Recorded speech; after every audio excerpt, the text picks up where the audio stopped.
Today we are going to read my favorite book. As you would expect, Caps for Sale. Yes, this book was a book that I read when I was a child, so it also is a very old book. It was first written in 1940, so that means this book is 80 years old. So let's start reading. Once there was a peddler who sold caps like these, as you can see. But he was not like an ordinary peddler at all, carrying his wares on his back. He carried them on the top of his head. First, he had on his own checked cap, and then a bunch of gray caps, and then a bunch of brown caps, and then a bunch of blue caps, and on the very, very, very top, a bunch of red caps. And he walked up and down the streets. There it goes. He's walking up and down the streets, holding himself very straight so as not to upset his caps. And as he went along, he called, "Caps! Caps for sale! 50 cents a cap!" And one morning, he could not sell any caps. He walked up and down the streets, calling, "Caps! Caps for sale! 50 cents a cap!" But nobody wanted any caps that day. Nobody wanted even a red cap. He began to feel very hungry, but he had no money for lunch. "I think I'll go for a walk in the country," said the peddler, and he walked out of town. Slowly, slowly, so he would not upset his caps. He walked for a long time, and he came to a big tree. "That's a nice place for a rest," thought he. And he sat down very slowly under the tree, and he leaned back little by little against the tree and against the tree trunk so as not to disturb his caps. Then he put his hands up to feel if the caps were straight. First his checked cap, then the gray caps, then the brown caps, then the blue caps, and on the very, very top, the red caps. And they were all there. So he went to sleep.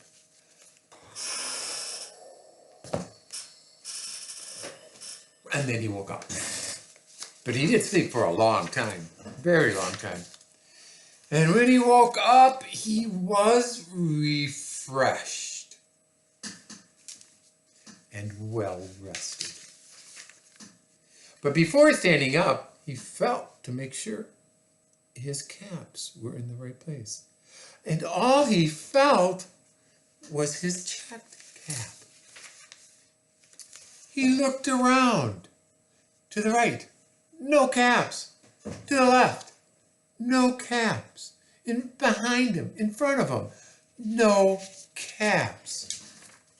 And then he looked up into the tree, and what do you think he saw? I want to find out. On every branch sat a monkey, and on every monkey sat a cap. Is it gray or brown or blue or red? They had all the caps. The peddler looked at the monkeys. The monkeys looked at the peddler. He did not know what to do. Finally, he spoke to them.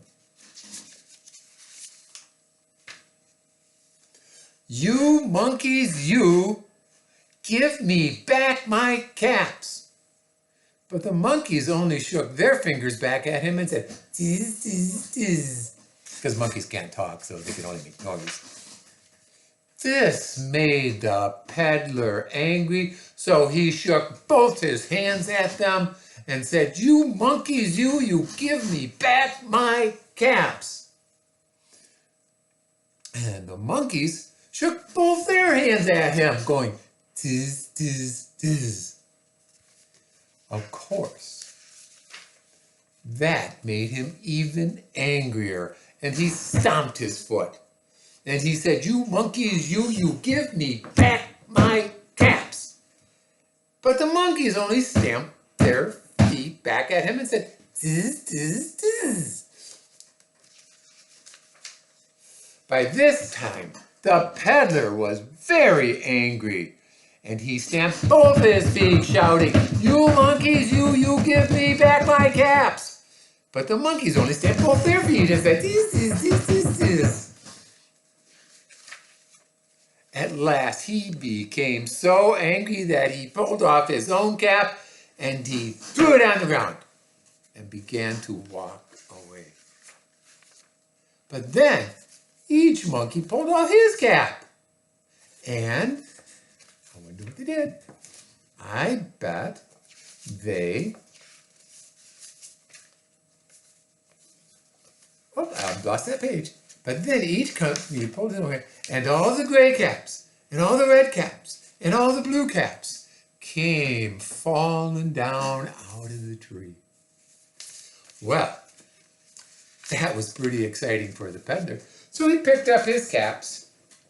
First his check cap, then the gray caps, then the blue caps, and the brown caps, and at the very top, he put way up here the red caps.